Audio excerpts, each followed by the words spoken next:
Open Your Eyes is brought to you by the Belize Bank. Our country, your bank.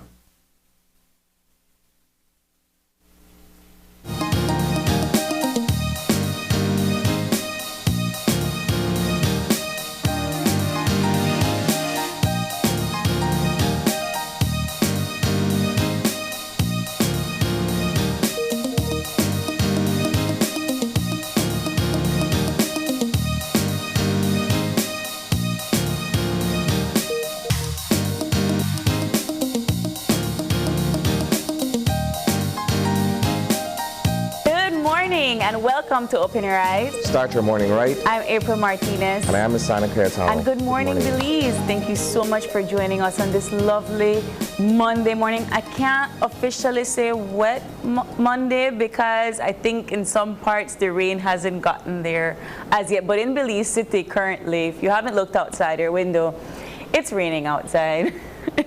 I love your use of the word lovely. It's lovely. We remind me a lot of Sabrina, so we have to diversify the adjectives that we use to describe the day, listen, right? okay, in my defense, right, we did ask for rain, we did ask for this cold for how many weeks now? About 2. I came in the studio this morning and Mr. Alvin said, I don't want it early in the morning. And I said, you can't please anybody. We can't ask for rain at a certain time. We need it to be cold at a particular time of the day. The weather doesn't work that way. But does it constitute lovely? Because when I looked up, everywhere is dark and gray, so I don't know. That's my kind of weather. I will say lovely in my perspective. Fair enough. How's it going? It is going well. It was a very eventful weekend. Yeah, I didn't participate in much of the festivities, but I did go outside my house on Saturday to witness the annular solar eclipse. Much like you did, I didn't venture too far in terms of, participating in the scheduled events that were held over the weekend. However, at 11:30 on Saturday morning, against all other warnings, I glanced up for 5 seconds, you know when you tell me you look up, fire. When you tell me you look up, I thought you had a sunglasses. Well, here's the thing, right? Here's the thing. Initially, my daughter and I were trying to use our sunglasses. Well, we weren't sure that we were actually getting the full view. And again, like I'm saying, this is against convention. This is against all the warnings that were given beforehand or whatever. I did not look up long enough to burn my retina, right? I'm still, sighted, thankfully. But I did observe with the naked eye the ring of fire, even if it was just like for that flash moment, right? Well, I went outside at 11:30 to look up, and the clouds were blocking it from where you were. Yeah, in Belmopan for a little while, and then when we finally saw the light, we went out with glasses, and we saw the ring of fire.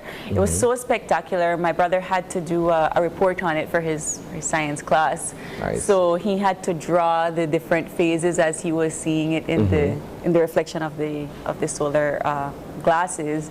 But it's so interesting because I believe I saw on social media at one point people were asking why we're making such a big deal out of this solar eclipse. We won't see another one for the next 23 years. So that in itself, Well, one like this, we're not going to see until the next 108 years. 108? 108. Because I saw 23 somewhere. Yeah. Right. So this is not like other solar or lunar eclipses. The ring of fire is particularly unique. And so, of course, there will be other solar eclipses, other lunar eclipses, and so forth. But one like this, we will not witness again for another 108 years. Well, so that's beyond our generation or our lifetime. Absolutely. The average lifespan, right? Something else I was about to say, what sort of caught me as funny. Quite a number of, Belizean people, despite the fact that this thing was trending all of last week, covered it in the news and what have you, some people were still caught flat-footed when it got dark close to midday, and people are asking, okay, what's going on? Is it going to rain? And then they look up, but they don't see any rain clouds. Yeah. No, I found that to be funny because some of us may not have been in tune with what's taking place or what was about to take place. So it caught us completely by surprise. Well, also, and maybe this is to shed some light, you could have only seen the eclipse in certain districts. So it might have gotten a little, I don't want to say dark, but even if you're looking Dark out in enough. Milpan, but it's sunny, but it's not sunny. It's a weird way to describe it, but well, only I have photocell lights around the property, and so I know that it's getting dark when the lights automatically come on. Oh, that's cool.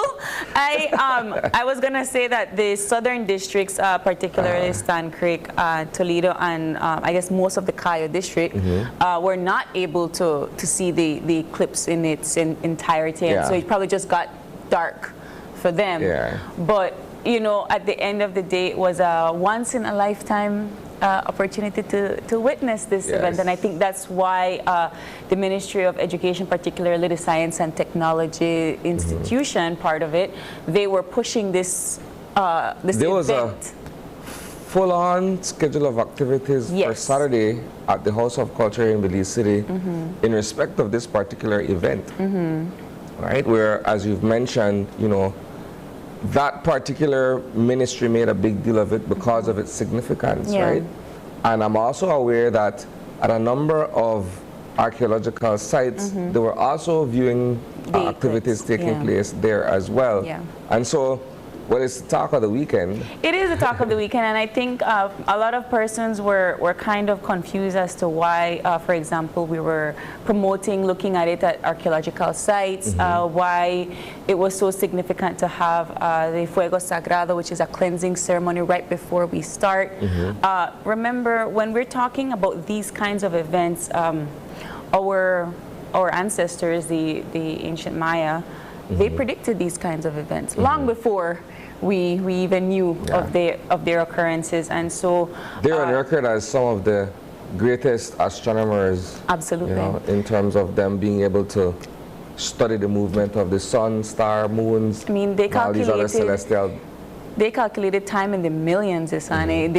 They were seeing far ahead in thousands of years after their lifetime. So that's kind of why we try to push these kinds of events. And when the folks from 501 Academy were here last week, it was a beautiful blend of education, culture, science, and technology all in one space. So I thought it was really, really cool. I get to say, I see the eclipse in its entirety at 30 years old. There you go. Nice. But that is just a piece of what is buzzing this week. And of course, there were other festivities. There were the flavors of the jewels of Belize, fashion show for the Cancer Society. There were other festivities this weekend, but that is just some of what was happening this weekend. But what we do every morning here, every Monday morning here on Open Your Eyes, is we bring you a piece of the eye on the news.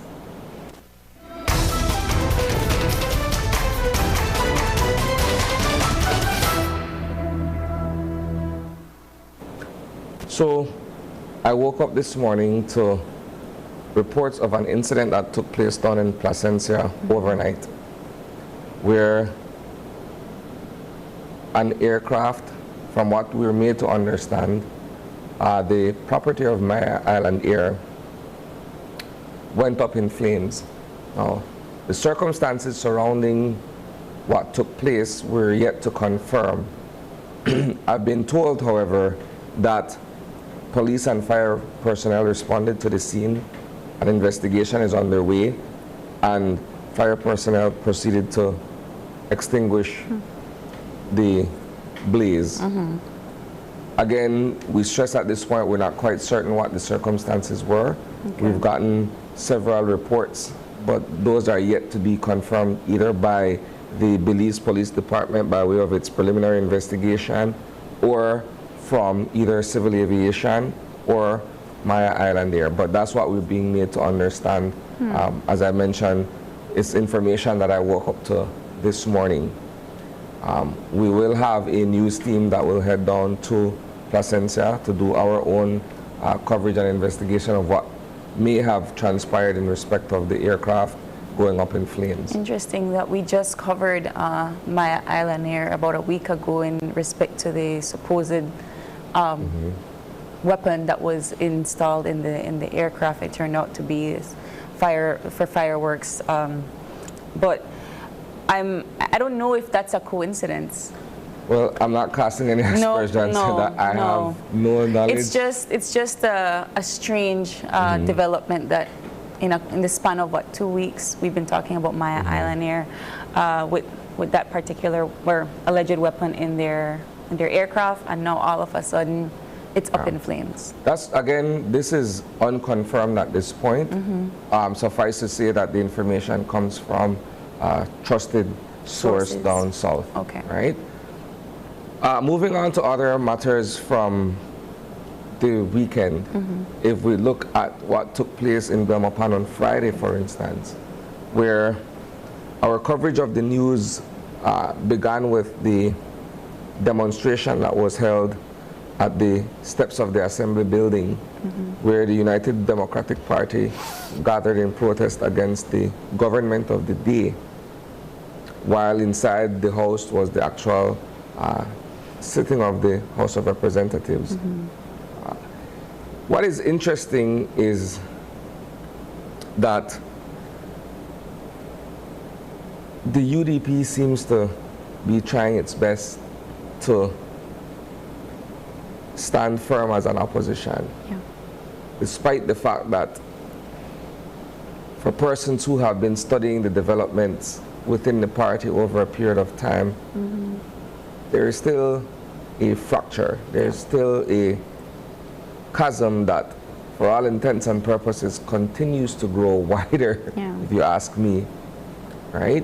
I say that because just a few days prior, the former party leader and the area representative for Collett had submitted a letter during the House Committee meeting. The House Committee meeting was convened for one particular purpose, and this was to discuss the comments made by the sitting opposition leader in respect of the House Speaker.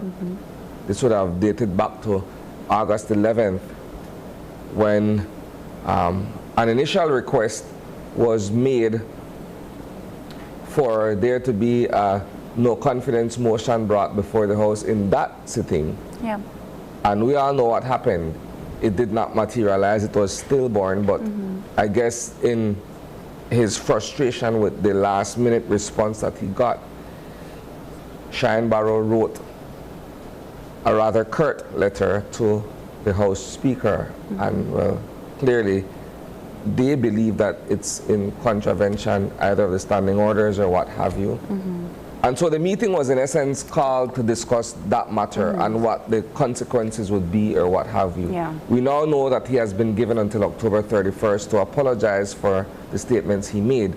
But to the point that I'm making, where I'm saying the former party leader, Patrick Faber, did not attend the House Committee meeting, not in person, not virtually. And so he simply submitted a letter in which he essentially drew distance from the comment. Well, coming out of that particular session that Wednesday, Mr. Barrow had said, well, effectively, Faber has crossed the floor by, voting. Well, we know now that he did not vote because he did not attend the session. And so on Friday, Mr. Barrow was able to sort of walk back those remarks that he made. Now, whether he will respond and apologize is another thing. We're yet to see what happens there and what the consequences of that would be if he chooses not to do so. But yes, so we began our coverage with the protest, and what is interesting for me, this was the first observation that I made. Now, I did not follow the House meeting or the events of it closely because I was tied up all day with other matters. But a short video clip was sent to me on Friday where the placard that was being held by Alberta August, right? A rather interesting placard that was held by Alberta August reminded me, it harkened back to somewhere in the mid-2000s where under the Musa administration, a similar placard had been. Yeah. And I just found it interesting because, you know, things have a way of sort of being habits die hard, Isani. Yeah. But yes, nonetheless, they were protesting various social and national issues. There was one particular plaque that I saw somebody holding up that said, 2019 miscalculations are not our fault. And I'm like, but this government wasn't in office in 2019. Yeah. There's so many things that that I want to stress on when it comes to these protests, and one of the bigger issues are more on the fact that we're not talking about these global issues enough to kind of bring it home to ourselves, because a lot of the things that people are protesting on, yes, you have the social security and of course the retirement funds and so forth, that yes, I feel like we need to talk more, these pension plans and so forth that we need to talk about more.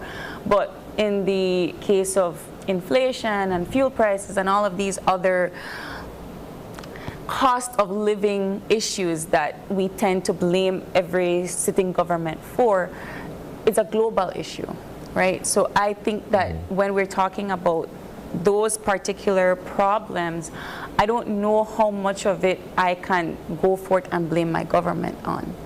I can blame my government for so many other things, but for certain issues, I don't know if I can turn around and say, you know what, you're the reason why my cost of living still go up, when the entire world is facing that exact same issue. Fair enough. Yeah. Fair enough. But one would argue nonetheless that it's the responsibility of the government to see how best it could alleviate or pad the blow in a manner of speaking, right?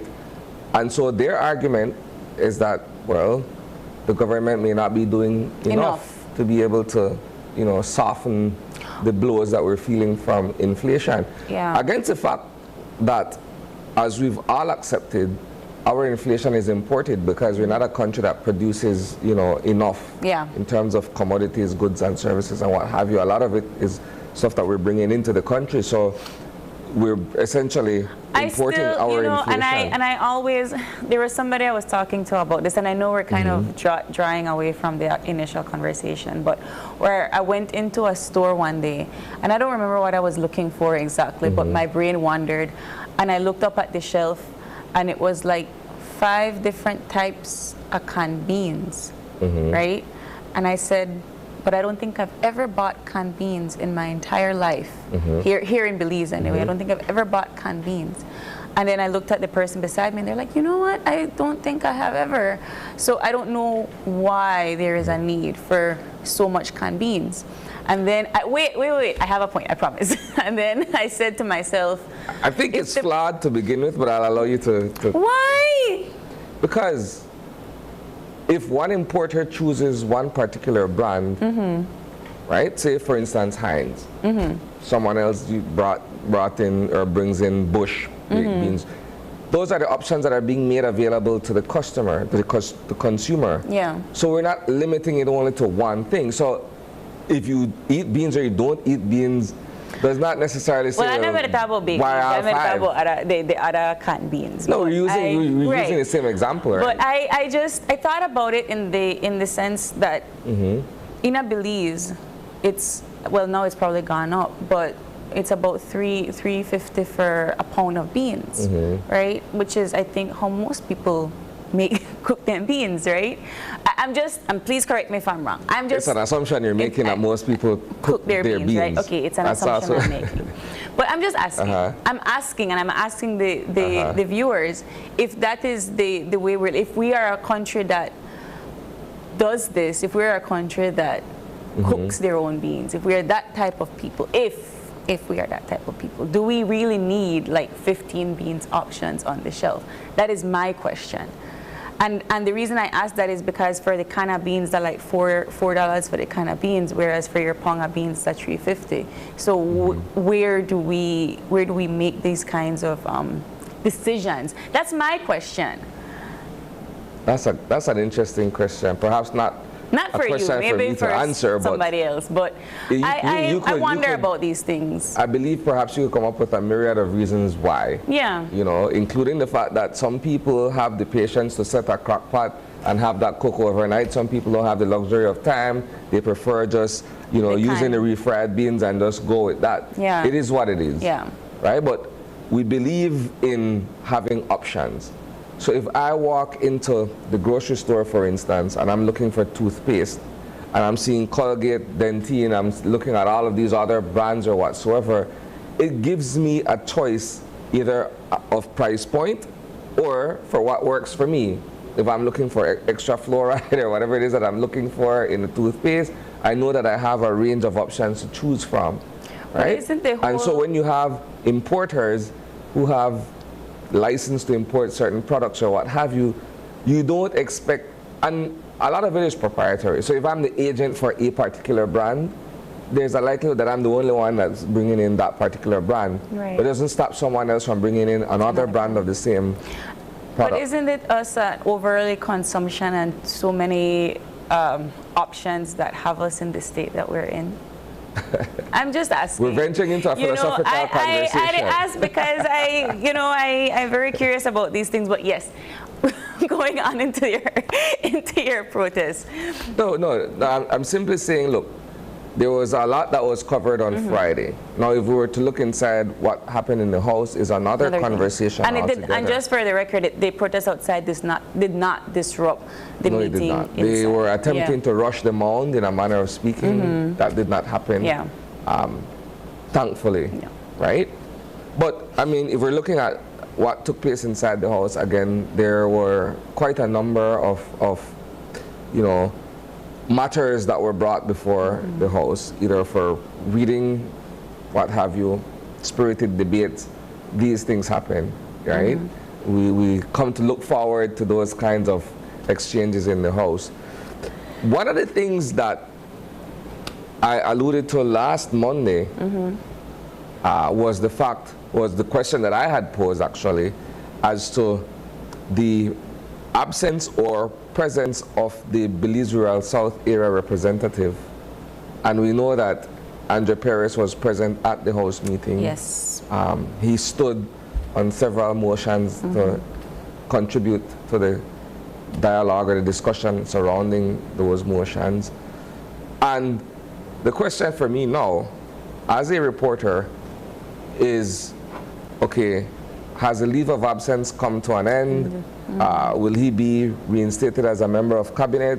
What would his portfolio assignment be? So there are still questions surrounding Andre Perez. And if we were to tie it back to the protest, that was part of what the UDP was protesting for as well, to have him removed altogether.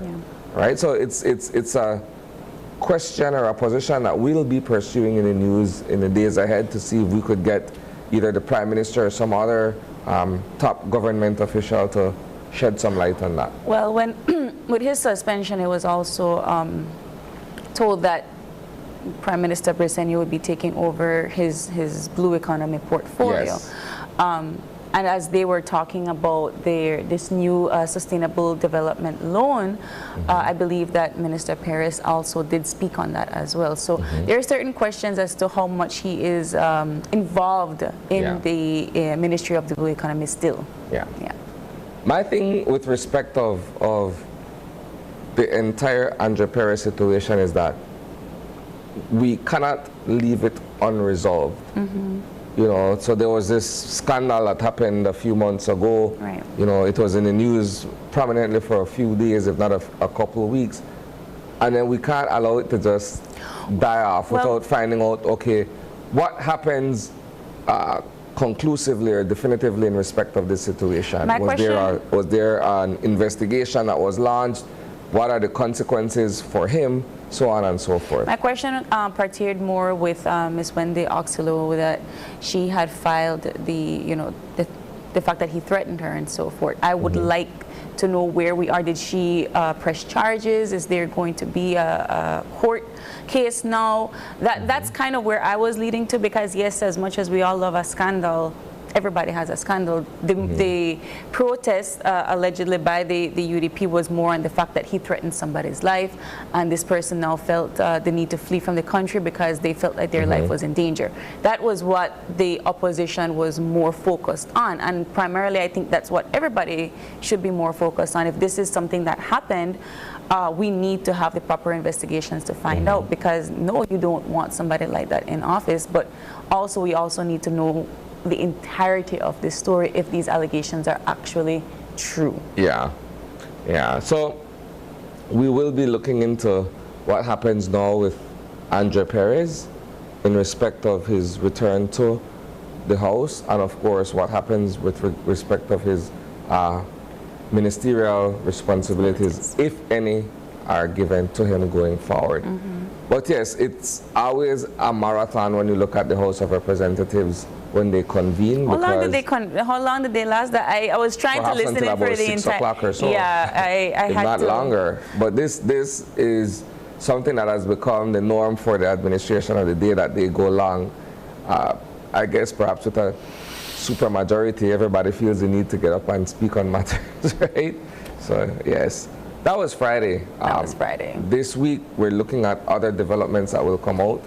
I know that on the heels of a House meeting, there's always a Senate that also convenes. Yes.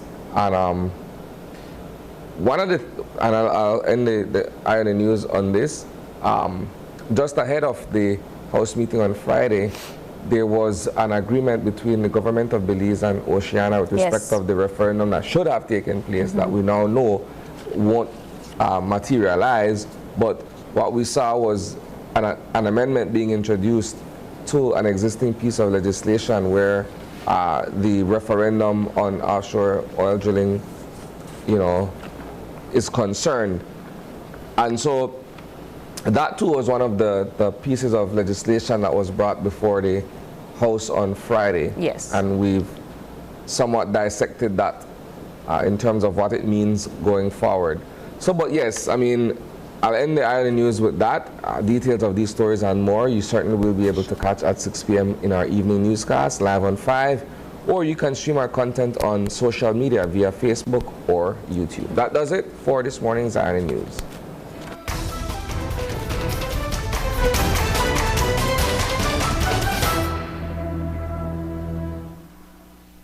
All right, and as we move on with our show for this morning, we do have the general weather forecast for today given to us by the National Meteorological Service of Belize. Like I said, it was very rainy when I came into Belize City this morning, but it was not raining in Belmopan when I left. So I'm very curious to see the temperatures. It was cool though. I was leaving and the wind was nice, everything was nice. So let's see what the folks have to say. We have forecaster Matthews on the line. Good morning, forecaster. Yes, good morning, April and Nisani. All right, good morning. So it seems that we get this cold front that's on a promise. Yes, well, everybody may expect this now, so they get one, all right. Well, so they say, what's the general situation for today? Well, the general situation is a cold front is affecting the country, so we could expect some cooler temperatures today and tomorrow. No? All right. How does that affect the 24-hour forecast? For the 24-hour forecast, it will be cloudy today with some showers, light rain, and a few thunderstorms milling over the coast, central and southern districts, with showers and rain decreasing over central areas this afternoon, and mostly cloudy and cool tonight, with some showers and light rain mainly over the south and offshore. All right. Any and the marine conditions? For the marine conditions, we could expect winds from the north-northwest at 10 to 20 knots, and the sea conditions will be choppy. What about our temperatures, our highs and lows for today? For the maximum temperatures for today, we could expect 84 degrees Fahrenheit along the coast, 89 inland, and 72 up in the hills. And for the low temperatures for tonight, we could expect 76 along the coast, 72 inland, and 65 up in the hills. Wow. And our outlook for Tuesday and Tuesday night? The outlook for Tuesday and Tuesday night, mainly fair and cool condition with a few showers or light rain affecting some coastal areas Tuesday night. And to also note, we have a small craft caution in effect for gusty winds and locally rough seas in heavy showers and thunderstorms. Any other advisories, watches, or warnings? No, just that as of right now. How long this cold front will last? Huh? How long this cold front will last? Well, it's expected to cross us sometime today, and we should expect cool conditions at least for today to tomorrow, and probably up to Thursday, no? Oh, wonderful. Great. Thank you so much for that update, forecaster Matthews. Do have a good day. Okay, you guys as well. Okay. So yeah, cold. I was looking at the temperatures just now, and I was really, really excited because I've not seen 80s inland in a very long time. But we do have a packed show for you this morning. Starting with our first conversation, we'll be joined by folks at the Statistical Institute of Belize to talk about poverty and the poverty index in Belize. Our second conversation this morning will be a panel discussion with some students from Palote High School who will be discussing with us a particular challenge brought on by Samsung. Wow, I'm excited for that conversation. And wrapping up our show, we will be talking about Sir Colville Young Jr.'s book launch, My Point of View, a book of poems. Of course, you know Sir Colville Young is no stranger to the arts and to the literature, so we're excited to have that conversation. But we got to take the break. When we come back, it's all about the poverty index in Belize. Stay with us.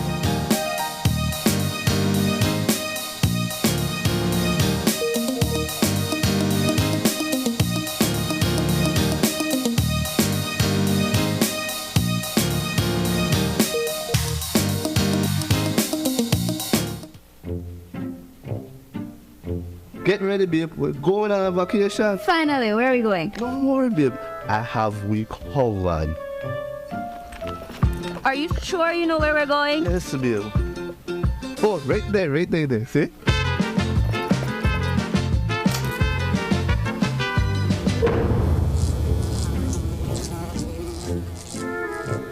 Babe, the price me too good to be true. Me look much more better in that picture. When life throws you a curveball, Belize Bank has your back. With our online financing, you can turn any vacation mishap into a dream getaway.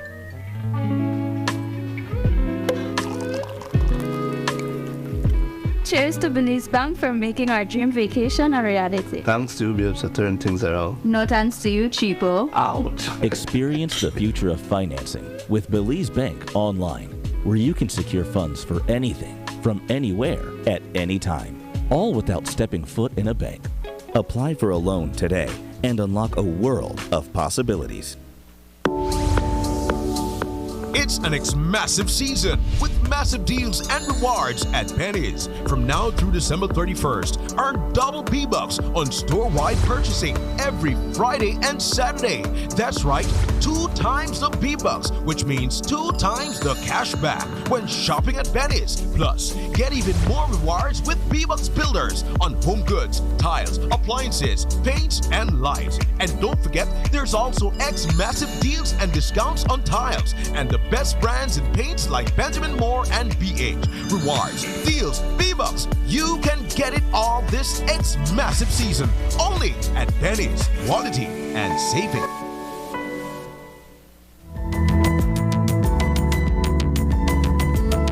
Smart introduces Real Unlimited Postpaid Plans, providing customers with unlimited talk, unlimited text, and unlimited data.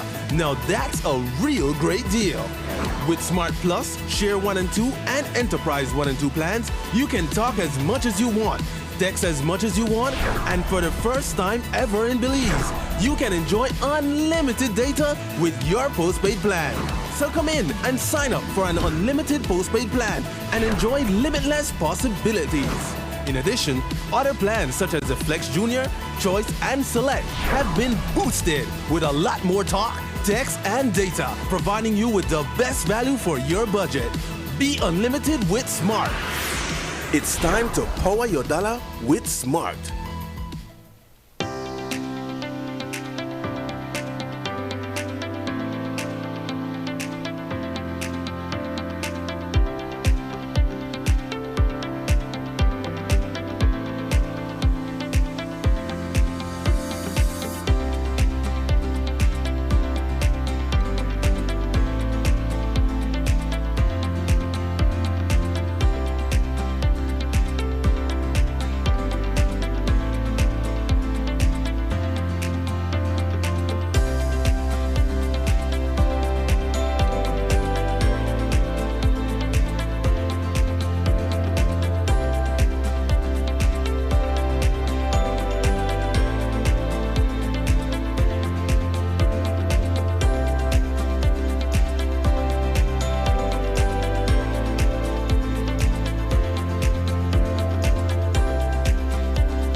Whether you're at home, on the road, at work, or at school, if you see news happening or suspect that something might be up, call or text the Channel 5 News Belize tip line at 672-5555. You don't have to give us your name, just give us the tip. That's 672-5555. Call or text us so we can check it out.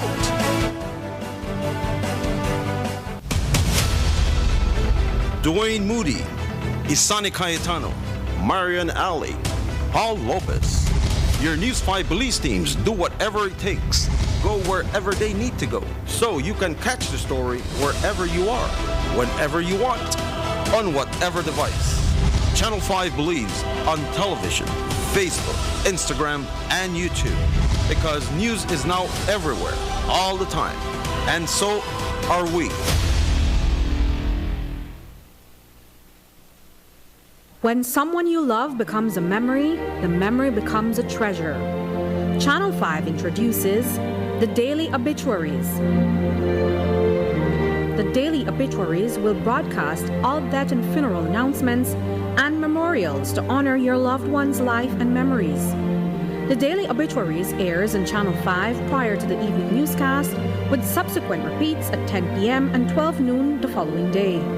It will also be placed online on our social media platforms, all for a standard package fee. Celebrate their lives and memories with Channel 5's Daily Obituaries. Honor in life and reverence in death. And we'll be back in a few, so stay tuned. Thanks, Jen. Hey there, we know you have to head out to work shortly, but don't forget that you can stay tuned by watching us on our Facebook live stream. Find us at Open Your Eyes BC, and you can continue watching there. You can also download Facebook Watch on your streaming device, and you can watch at your own convenience. And for all the behind-the-scenes fun, follow us on Instagram at OYE Belize. So, find us and follow us today.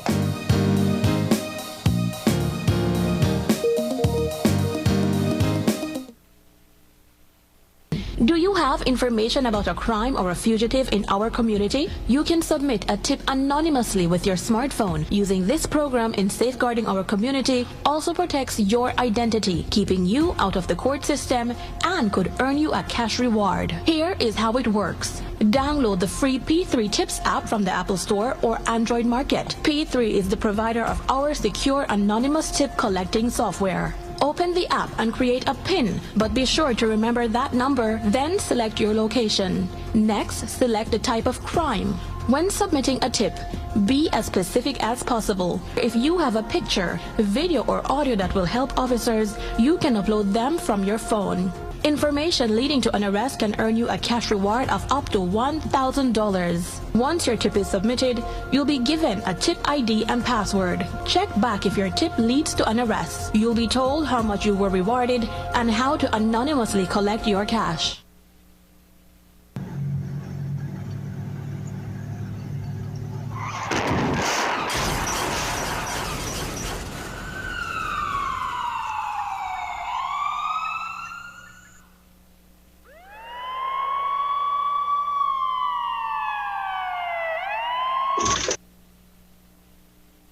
pressure 90 over 60, pulse rate 175. 145. Come on, we gotta get him to the operating theater. Let's go, let's go. Yeah. Come on, it's critical, guys. Let's go. I miss you so much, Daddy. Welcome home. How are you doing, son? Thank God you're back, Uncle.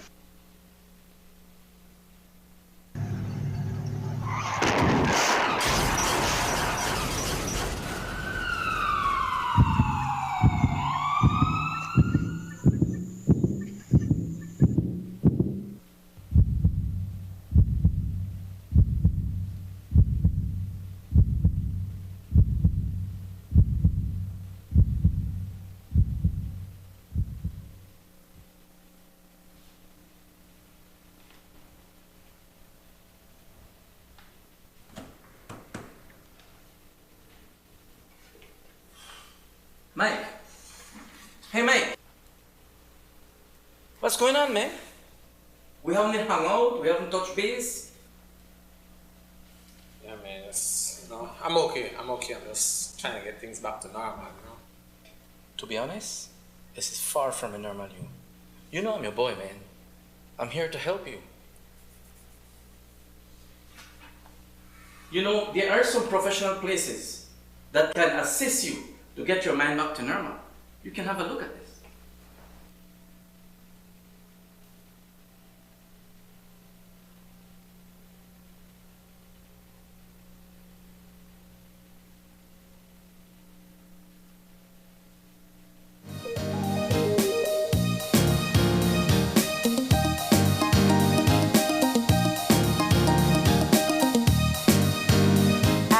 Welcome back. If you're joining us right now, we're getting our first conversation started, and it's all about the poverty index in Belize. Joining us in studio, we have the social policy specialist from UNICEF, Ms. Nasa Nasan Wezi. And joining us via Zoom, we have Director General of the Statistical Institute of Belize, Ms. Diana Castillo-Trejo, as well as the poverty expert of the UNDP, Ms. Renata Pardo. Good morning, ladies. Good morning, ladies. Good morning. Hi, good morning. Good morning. Ms. Diana, I want to start with you in terms of the general definition of poverty in Belize and what that reflection is like on the poverty index in Belize. Okay, hi, morning again. The way we measure poverty in Belize is that we now have two ways of measuring it. One is the measure that we recently launched earlier this year, which is the multidimensional poverty index. And basically under the MPI, poverty is defined as an accumulation of deprivation. Deprivation being not having access to or not having certain basic needs met. And we have a list of 17 indicators that are our criteria for meeting basic needs. Those cover the various dimensions of well-being, such as health, education, employment, and standard of living. And so if a household is deprived in enough of those indicators and they accumulate to reach a certain threshold, then that household and persons living in that household are considered to be multidimensionally poor. We also have the monetary measure of poverty, which is more straightforward, which is there is a set line or a set level of income that households should be able to meet in order to satisfy their basic food and non-food needs, and households that fall below that line in terms of their income or their ability to consume and purchase goods and services are considered money poor. So we have now both measures of poverty in Belize. In terms of where we lie, the numbers in Belize, what is the general outlook? And I'm asking that in terms of, since there's kind of this misconception that there is no longer a middle class. What now can persons in Belize are capable of affording, and what is the outlook now of that poverty index here? Okay, up to 2021, our findings indicated that just over 35% of persons living in Belize were multidimensionally poor, meaning that they had accumulated enough of these deprivations, different combinations of deprivations as well, to fall below or to fall within that threshold to be considered poor. Persons who are multidimensionally poor will be deprived in different aspects of well-being. You have things like access to health facilities. If you have children in the home, whether the children of school age are attending school or training, whether the persons of working age are employed or underemployed. So there is a number of deprivations, but about 35%, a little bit more than 35% of persons in Belize are multidimensionally poor. By the other measure, by the monetary poverty measure, the last time that we were able to compile that one was for 2018. And the 2018 data indicated that just over half of persons living in Belize were money poor, meaning that they came from households who did not have income that reached that threshold where we consider that they would be able to meet their basic needs for food and non-food necessities. Now, the monetary poverty, that's based obviously on money and incomes, on the cost of goods that households need to consume. We have not had the opportunity to repeat that measure, but you can imagine that it might be somewhat impacted by the rising cost, especially of food items. Of course, that will be counterbalanced by any changes in income that households experience, but that is what it was in 2018. We hope to repeat that one probably next year. We're sourcing some assistance from the UNDP to assist us to be able to compute that particular indicator, monetary poverty, on an annual basis, along with the MPI. What does this mean from a social perspective in terms of children and where they fall within this picture? Yes. First of all, thank you for having UNICEF in this important show. And this, as I know, this show is dedicated for the International Day for Eradication of Poverty. So it's very important aspect. And I think I need to start from a recent global estimate of child poverty, which was launched in September this year. Sure. So this is a joint estimate by UNICEF and World Bank, and it's estimated that 333 million children are living in extreme poverty today in the world, which is a lot. So in terms of child poverty, children are usually overrepresented in poverty because if you look at the statistics, Ms. Diane has mentioned some statistics of Belize. So this is from 2019 income poverty estimate.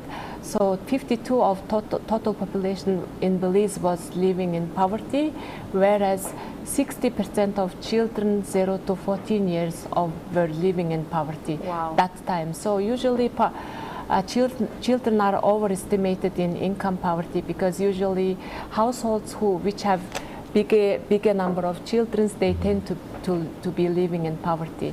But UNICEF don't only limit child poverty by income poverty, because income poverty is not sufficient to measure child poverty. That's why we use multidimensional child poverty measurement, which means that, as Ms. Diane has also mentioned, explained how children are deprived in terms of accessing basic social services. For example, although children can be coming from a household where both parents are working, and in terms of income poverty, where they are not very much affected by income poverty, they can still be deprived in accessing education, health, child protection services. So that's why this is one aspect. So that's why for children, multidimensional child poverty measurement is very important.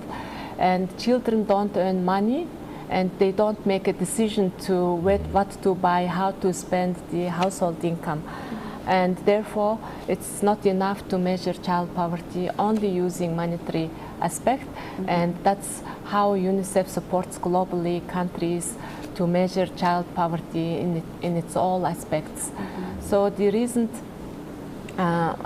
UNICEF and World Bank estimate demonstrated that due to COVID, we have lost 3 years of progress. So the achievement of the SDG goal 1 is really at stake. So we need really to double our efforts to reduce child poverty.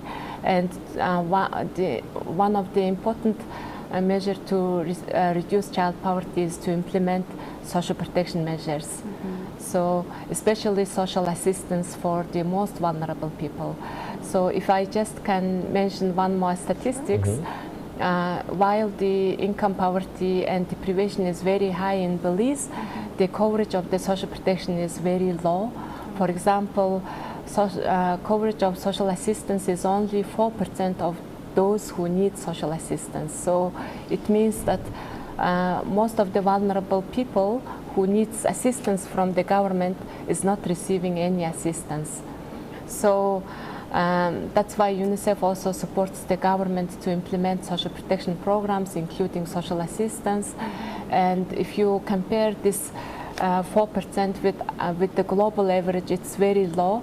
Globally, about 30% of total people who need social assistance receive social assistance. And in our region, which is Latin America and Caribbean, 35% of children who need, 35% of vulnerable people who need social assistance receive social assistance. But this percent is 4% only. So we really need to increase our efforts to address child poverty and poverty in general by improving social assistance, investing more in social assistance, and improving the access to social services in Belize. What social implications or social issues affect a child's progress or affects a child's ability or capability to come out of this poverty statistic? So there are, of course, income is important aspect.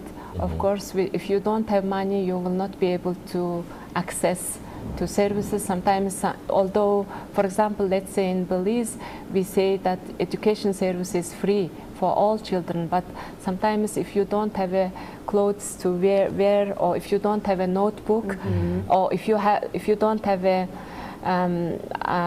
small cash for transportation, sometimes you miss your school.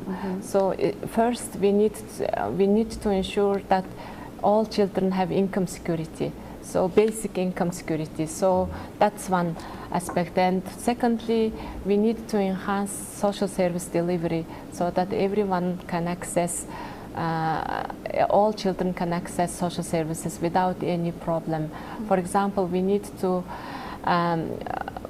improve access to water and sanitation, access to nutrition counseling, access to health services, etc. So there are two main aspects. One is to improve the social services for children. Second, to ensure minimum income security for all children, which means maybe implement some social assistance programs for the most vulnerable households by providing some monthly benefit or something like that, so that they can use it for to meet their basic small needs.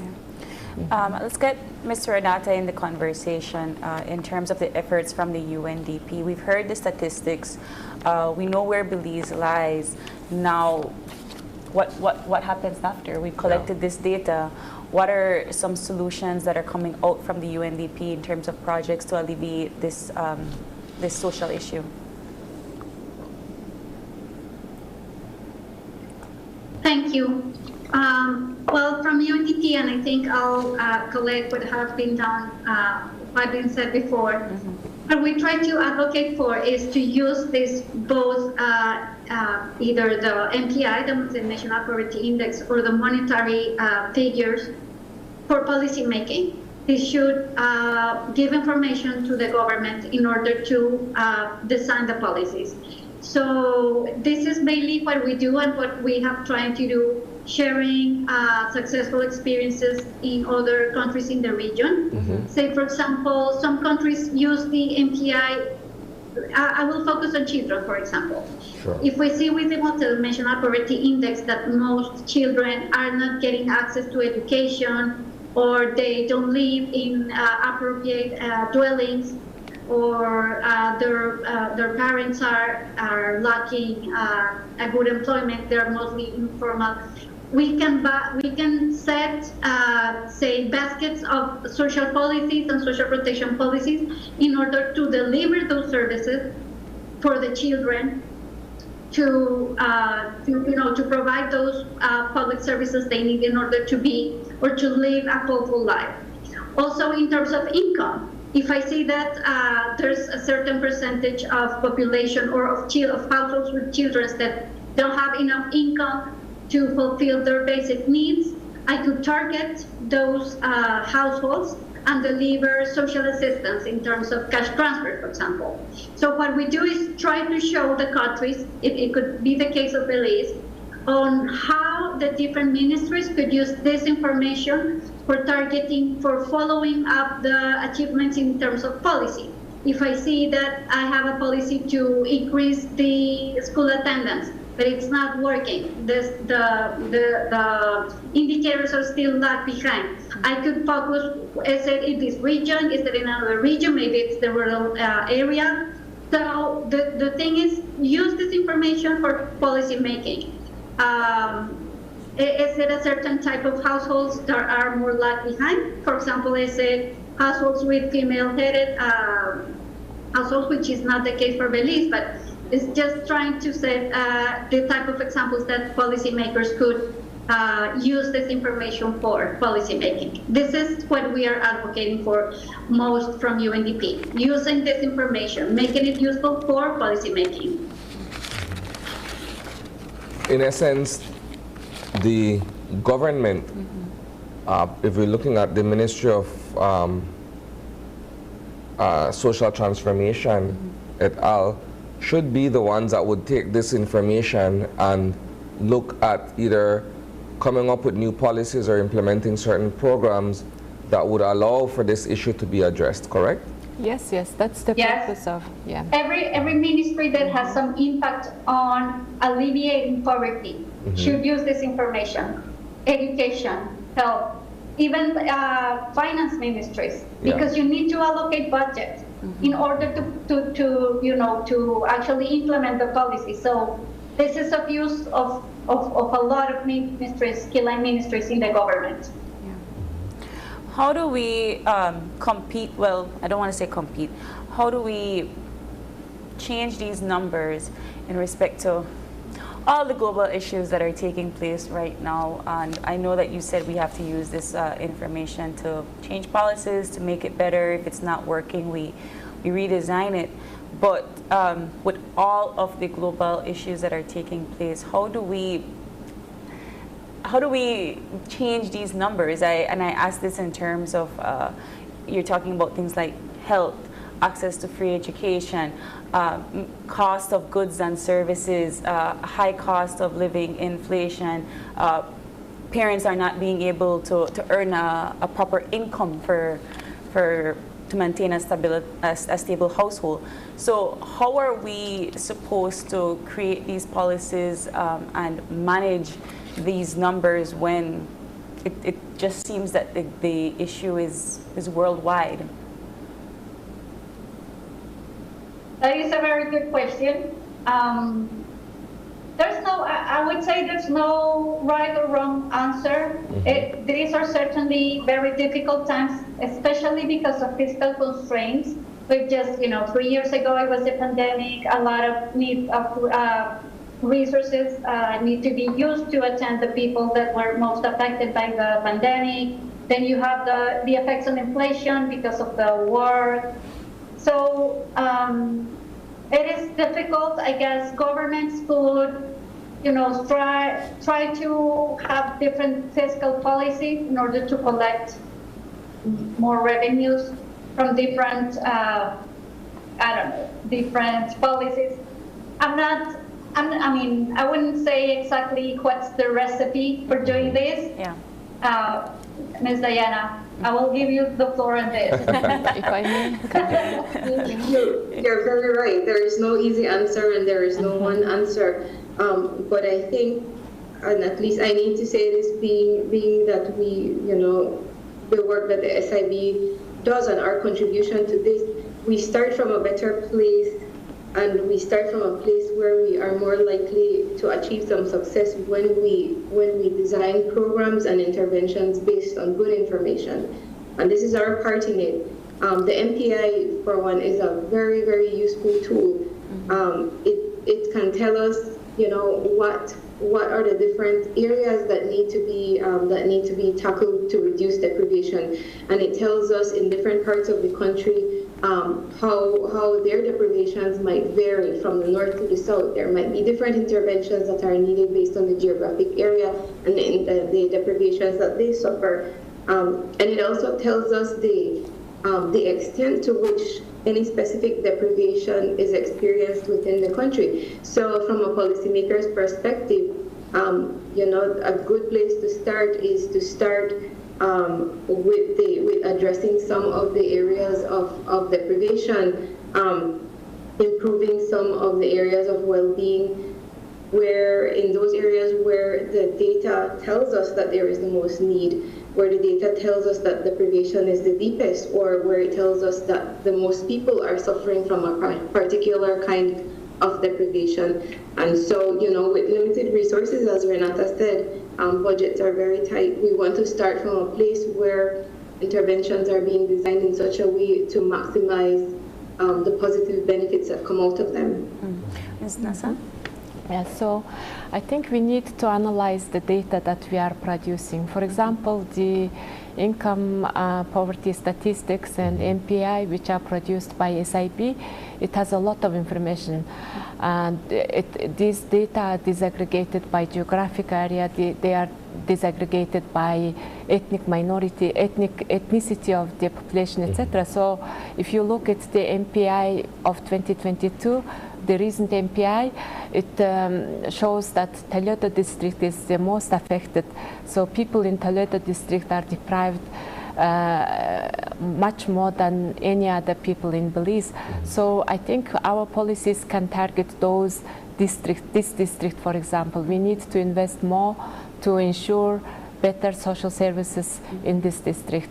And also this MPI shows that Mayan people are affected by deprivations more than any other people. So I think our policy can address issues of Mayan ethnicity, why these people are having so many deprivations, why they are affected by multidimensional poverty more than anybody else. So I think we need to do this kind of analysis so that we can inform our policies and we can make some informed policy decisions, because our resources are also limited. We cannot address everyone, so we can start from those who are affected by poverty the most.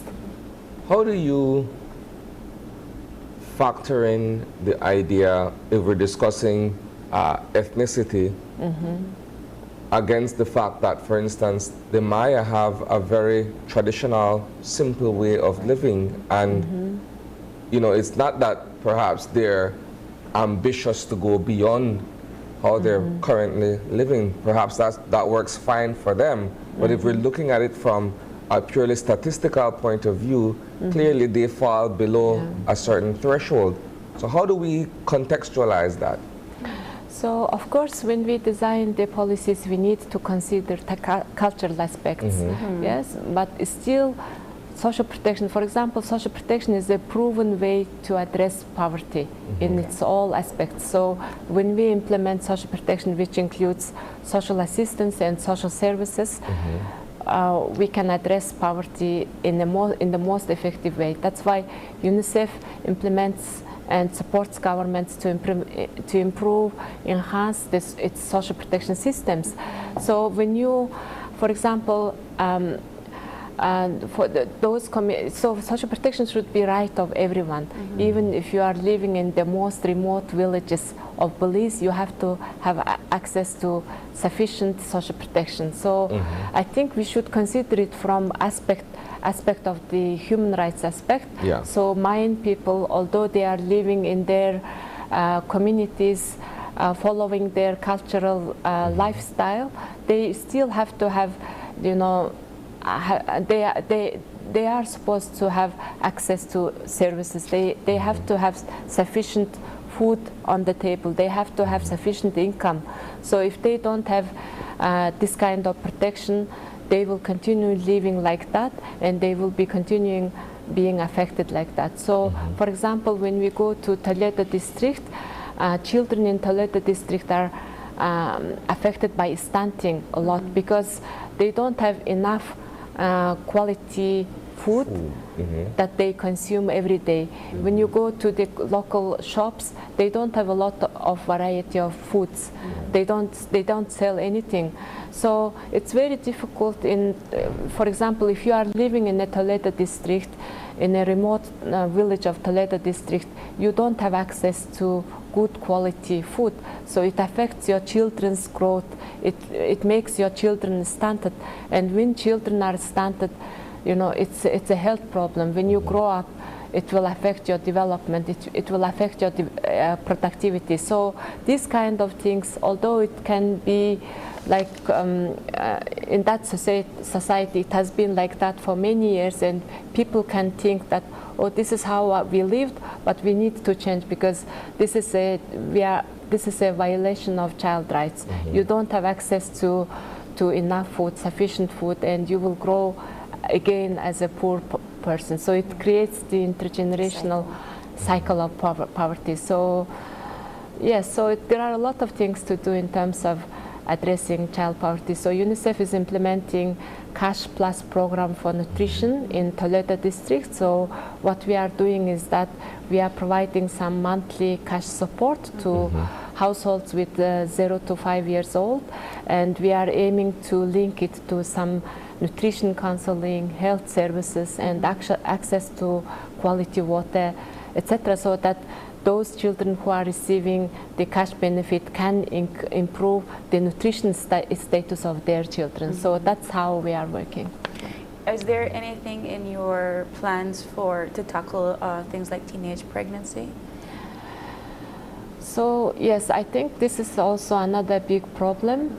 And if I am a social policy person, so I would say that, you know, it's also rooted, you know, when you educate your child, girl child, and when you give them sufficient resources to develop themselves to their full potential, I think we can reduce adolescent pregnancy. So I think because of some social issues, problems at home, maybe children, you know, end up having, you know, babies too early. So maybe poverty is one of the reasons for adolescent pregnancy. So some studies show that when you give some cash assistance program to the most to adolescent girls who are at risk of having some problems, it reduces adolescent pregnancy. There are a lot of studies which shows that, you know, cash assistance and social assistance programs have many different results in many different aspects of child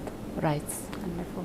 As we wrap up this morning's segment, I'll take it back to you, Ms. Trejo. Where can we locate the multidimensional poverty index in Belize?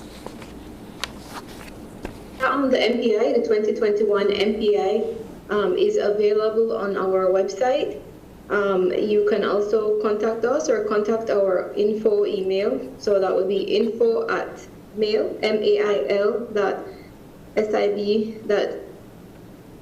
info@mail.sib.org.bz. And we would be happy to share more detailed information as well. We also have the MPI for 2022 that we will begin work on that very shortly, along with some of our other partners, and that should be ready for publication in the first quarter of next year. As I said, this will be an annual publication, and so you can look out for updated MPI statistics towards the end of every year going forward. And this is available publicly for everybody to download? Yes, all the information that is on our website is freely available for download, and if you are in need of more detailed information than what is published there, you can always contact us for more detailed information. Thank you. Thank you so much, Ms. Diana, Ms. Renata. Thank you so much, NASA, for coming in. Why the poverty index in Belize is important, head on over to the SIB website to download it. Thank you, ladies, once again for joining us this morning. We got to take another break, and when we come back, it is all about the Samsung Solve for Tomorrow Challenge. We have the ladies from Palote in studio to share with us that journey. Stay with us.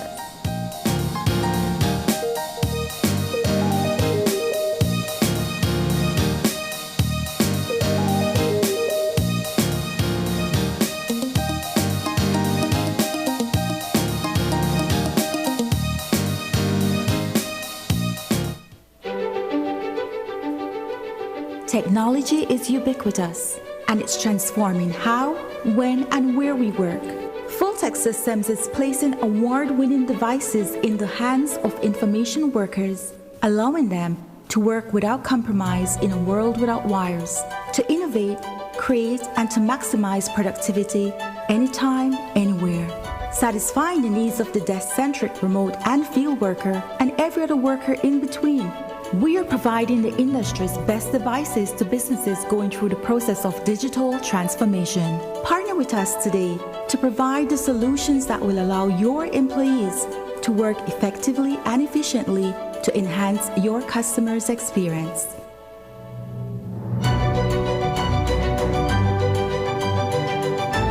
Fulltech Systems, your technology center, where you'll come for the price but stay for the service.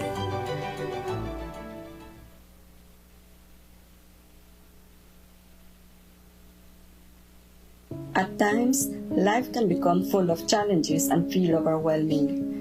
Conditions such as depression, anxiety, substance dependence, and a family history of suicide or previous suicide attempts are also factors that may contribute to suicide. A suicidal person may experience feelings of hopelessness, worthlessness, emptiness, and being a burden to family and friends. They feel like they have exhausted all their options and there is no way out. Suicidal people do not truly want to die, but see it as the only option to end the unbearable pain they are in. If you or someone you know needs help, contact us at phone number 828-5992, or you can visit your nearest hospital and ask to speak with a mental health nurse. Services are available countrywide.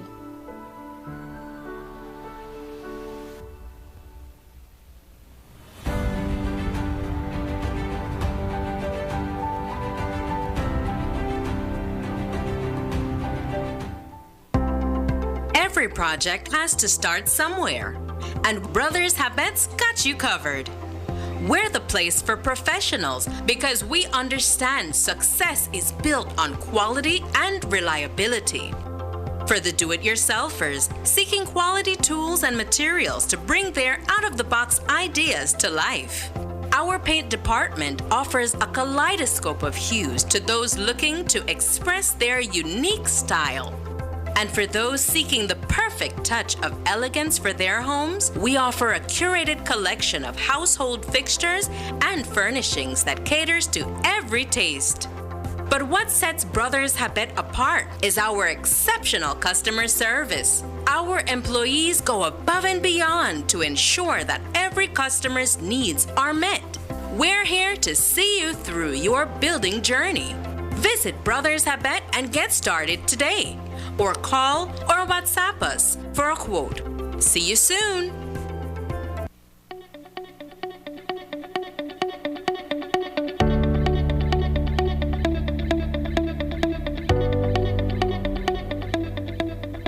The X-ray unit can be thought about as a branch of the accident and emergency department. So we see a lot of the accident cases that come through to check bones and other soft tissues.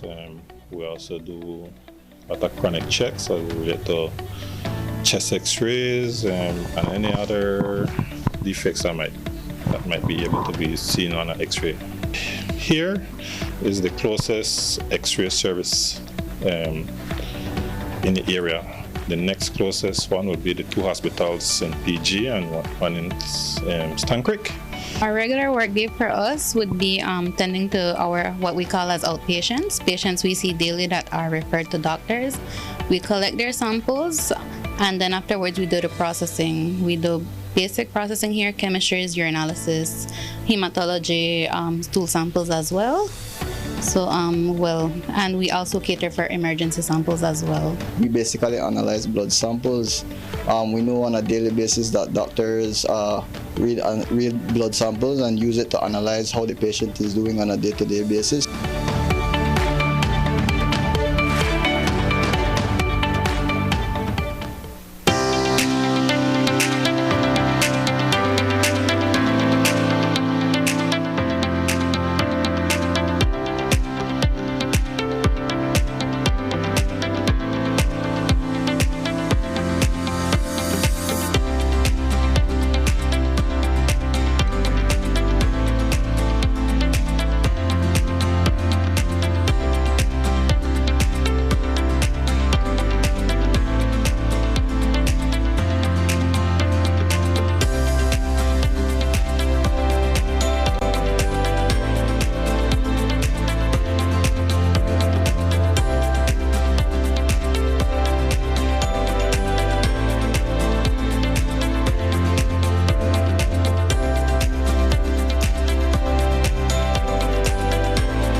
Dwayne Moody, Isani Cayetano, Marian Ali, Paul Lopez.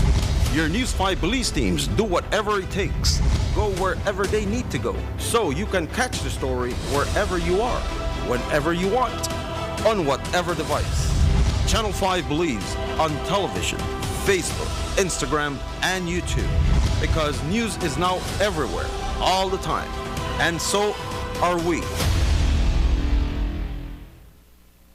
Whether you're at home, on the road, at work, or at school, if you see news happening or suspect that something might be up, call or text the Channel 5 News Belize tip line at 672-5555.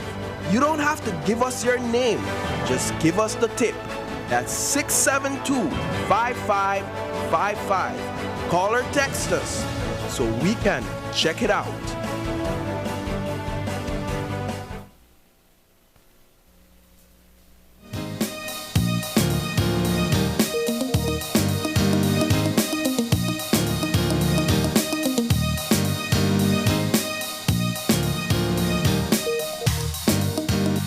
And welcome back. Our second segment this morning, we have been joined by some lovely young ladies from Palote High School who will be participating in an upcoming challenge in Panama. It's called the 2023 Samsung Solve for Tomorrow Challenge. With us in studio this morning, on my right is Osvani Magania. Good morning. And she is joined also by Alair Marin. Good morning. On my left is Amber Wright and Irian Jones. Good morning, girls. Good morning. Let's begin by talking a bit about this particular challenge and how Palote got involved with it and how you guys were selected to take part in the challenge. Let's start with you, Osvani. Well, before that, our teacher, he had already mentioned to us about the competition. And then he sent the application, and then we were accepted, and then that's where we start our whole process, but we already had the device. Then after that, we had a meeting with the peoples, and then that was like the main point, and then after that we had to do the presentation, and then we got feedback on what to improve and what were good and all of that. So it was a whole big process, and like we all took part in it. So let's step back just for a second to establish what the actual challenge is, and perhaps what the theme of it is this year. I notice it says 2023, so it seems as if though year on year there's perhaps a different issue that you're tackling. Let's get an understanding of what the challenge is and how you guys were selected. So to understand the competition, we have to know that the Solve for Tomorrow is a competition under Samsung, where like the young people, they come together from different schools, from different countries.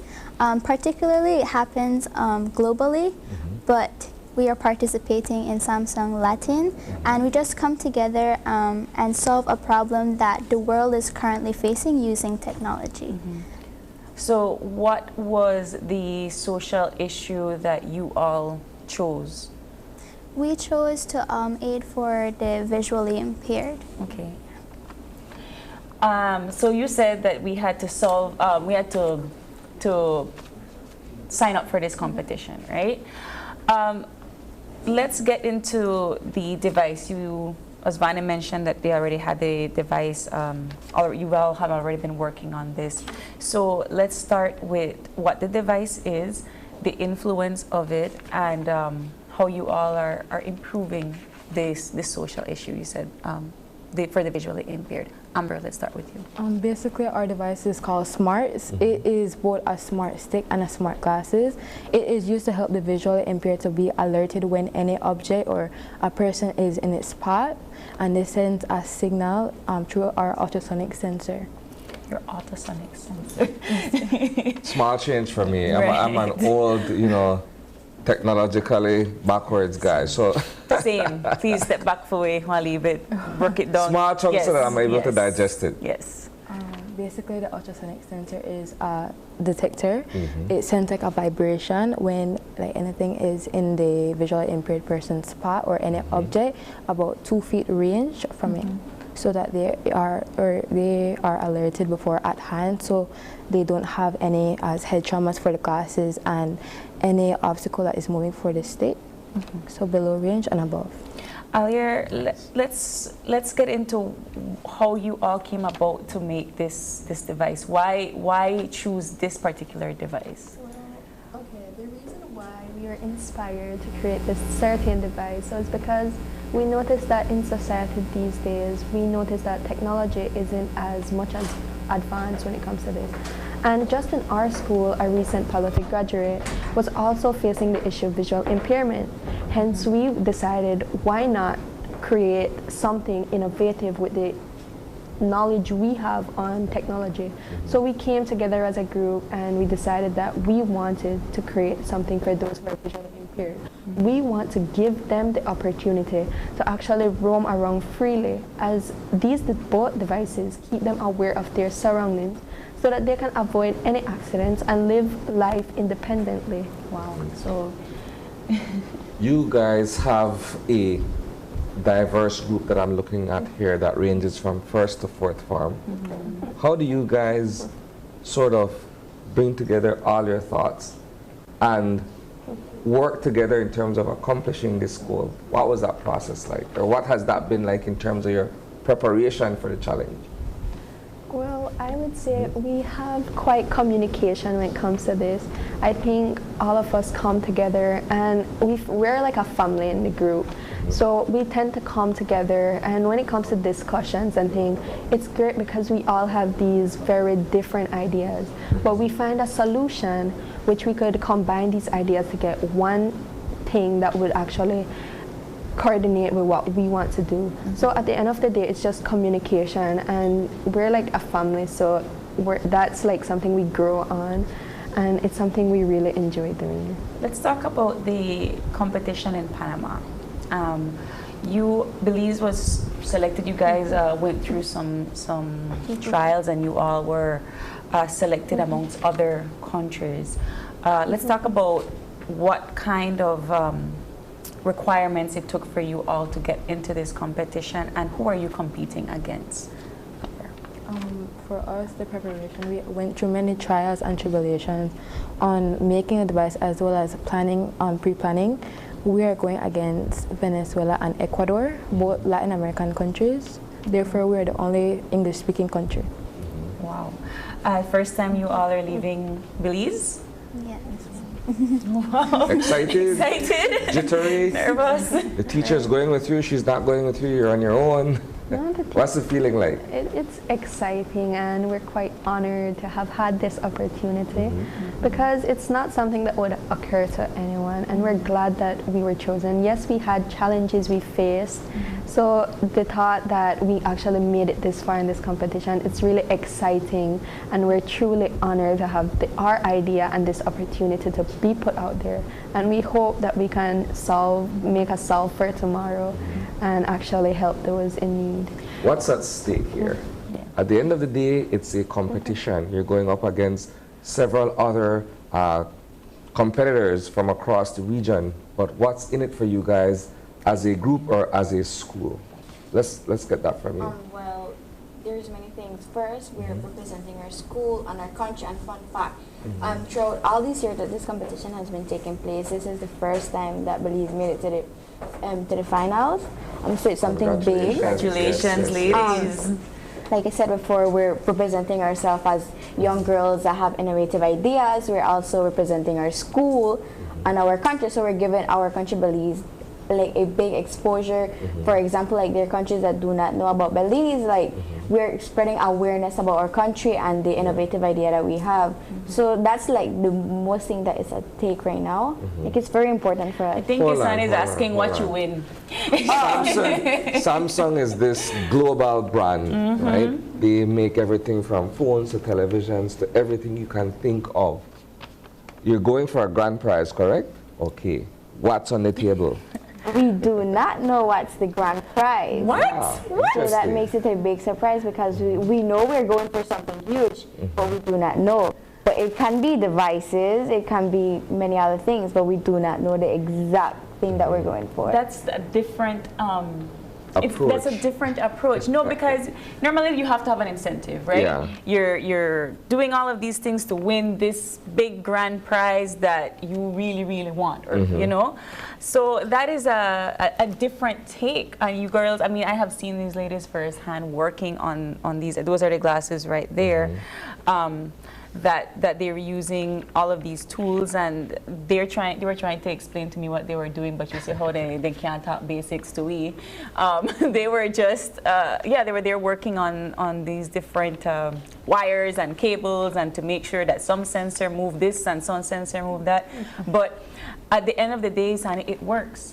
I can personally tell you that it works because I use the glasses and I use the cane, and it seems that when somebody is coming to you at the upper level, it has to be an organic thing, right? So if somebody's coming in your face, the glasses it vibrates, and then the cane does inanimate objects. So when you're walking to and from, it already kind of senses that something is there. But this comes strictly out of a science class, or is there a club? Yeah, how does it come about? Work? Is it something that you're enrolled in a particular course, a science program, for instance, and then you girls come together and start working? How did this all come about from that level? So we started as a club in the school named after Rotec. And basically it began by selecting a couple people, but eventually, like for my case, I volunteered to be a part of it. So it's a school club that we have, but you don't have to particularly be like a science major. It could be from any of the forms, yeah. Okay. Wow. What, and I knew that I should have asked this question from the very beginning, but what made you all interested in tech? Because this is not a small gig. This is a very big project. So as you all, as young aspiring girls that are venturing into the world of STEM, what made you all become interested in the first place? Well, for me personally, I was interested in technology because I see it as our future as well. I've seen it online, and I just became interested in STEM as a whole, or STEAM, because to me it's very important because, well, I said already, it's going to become our future, but also because it's like something that I love to be involved in as well. Maria? I am a person who has an interest, but like since I was smaller, I watched all those movies with all the advancing technology and all of that, and it was really interested, and I wanted to take part in that. And when I heard about Rotec, I remember always like annoying my teacher, be like, when can I join? Because first farmers weren't able to join. I was a first farmer then, and 3 months before the school year ends, he said that first farmers could join, and I was the only first farmer to join, and it was, the whole experience was good. And like I said, I like technology and the whole thing that it invokes and it takes, so like it was very nice to be part of Rotec and all of that. So I gather that not too far from now you'll venture off into artificial intelligence, since that's the new wave of the world, right? That Robots. piques your interest. Yeah, Nice. she invent the robot. But okay, ladies, the challenge is going to be in Panama. You are one of 3 countries. When is it going to take place? For how long? And do you all have any knowledge of the information that is going to happen for the week? We do. We are going the 23rd Monday and coming back the 27th. On Monday we will just be beginning in Panama. Not any set schedule for then, but they will be having a greeting lunch on the 24th. The 25th we will be having a tour of Panama, the city, the canal, as well as I believe the old city, or and the 26th is when our evaluation, the 9 to 12 at the morning, and I believe at 8 we have our ceremony, and the 27th we will be coming back to Belize. So first time out, they actually get to tour Panama and be a part of this competition. Guys, I feel like I need to feel some sort of excitement about this. This is a big deal. The fact that you all were chosen among so many Latin American countries, it is a very big deal, and thank you all so much for representing us in this. We wish you the best of luck, to be quite honest. I mean, either way, whether you emerge victorious or you fall short of that particular achievement, we're still proud of you guys. I mean, as you said, it's the first time that Belize is being represented at this level. So I'm looking forward to what comes out of this competition. The 2023 Samsung Solve for Tomorrow Challenge. Ladies, thank you so much for coming in this morning to speak to us. Final thoughts? Any last words? Anybody want to thank? We would like to send out special thanks to everyone who has supported us throughout this entire competition. We would like to send out special thanks to you guys for having us on this show. We would like to thank our teacher who helped us make these devices. We would like to spend special thanks to our principal for supporting us. And honestly, we would like to just say that we're really thankful for everything that has been going through, and it's really an honor to make it this far in such can I say personal thanks? Sure. I would like to thank my family because they gave me the biggest support. I would like to thank my friends. I would like to thank Dr. Flowers because he was the one that created Rotec. And I would like to thank my 2 principals, Miss Reynolds and Sister Clara. I would also like to thank you guys for having us here today, and the people from the ministry who has given us many support and the exposure. That's something we're so thankful for. Ladies? First of all, I would like to thank both of you all for having us here. My family, who had supported me through the whole journey, as well as Dr. Flowers, who had given me a chance I wouldn't have thought I would be here this day. Never ever viewed myself as someone in tech. And Miss Reynolds, our vice principal, as well as Sister Clara, the ministry who had been a big supporter for us so far, and just thank you to Belize. I'd like to thank you guys, the ministry, the school, my family and friends, And the last thing that I'd like to say is asking for the support of our fellow Belizeans as you go along the way. And I forgot to mention that we also have a smaller competition within this competition, which is known as the popularity or the community category, where basically you have to, it goes based on the number of likes that you get on the video. So we ask for the support of our fellow Belizeans and friends and family to share the video and to like the video as well. Where can we get this video and where can we like and share it? And it's on YouTube under Solve for Tomorrow Latin on YouTube, and you just search for Team Belize, and then you watch the video and you like it and you share it as well. Okay, well, please make sure you send that to us so that we can do that. But ladies, thank you so much. Best of luck. Like you said, you'll be going into Panama, first time out of the country. So good luck, congratulations, and we hope for the best from you all. And with that, we got to take another break. And when we come back, it's the book launch of Colville Young Jr.'s Book of Poems. Stay with us.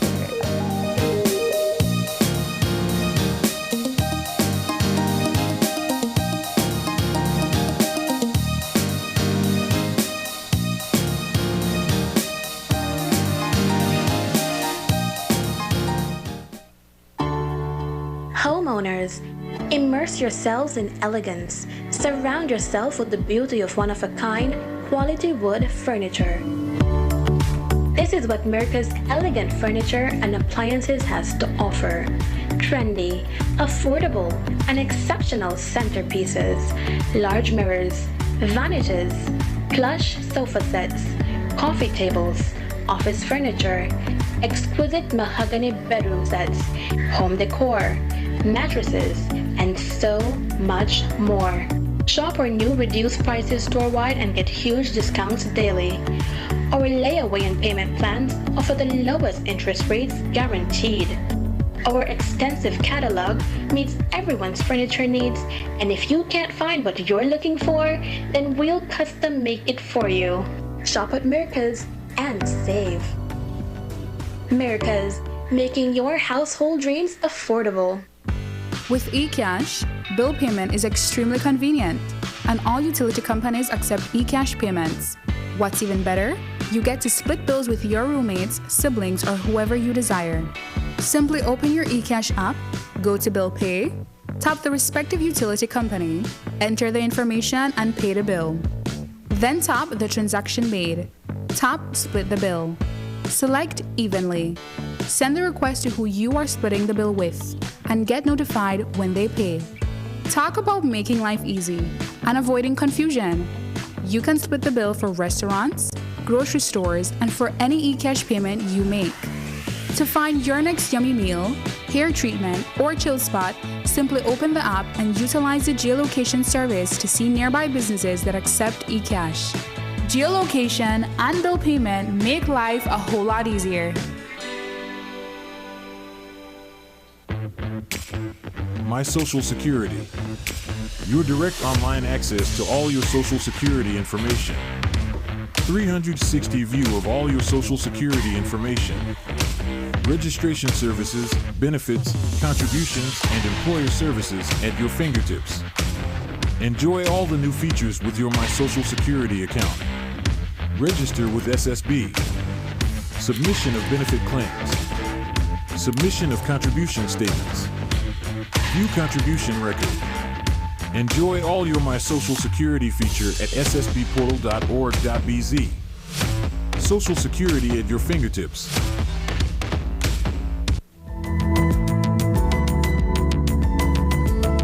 Smart introduces Real Unlimited Postpaid Plans, providing customers with unlimited talk, unlimited text, and unlimited data. Now that's a real great deal.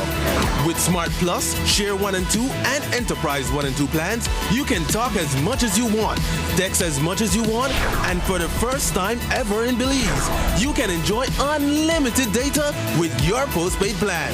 So come in and sign up for an unlimited postpaid plan and enjoy limitless possibilities.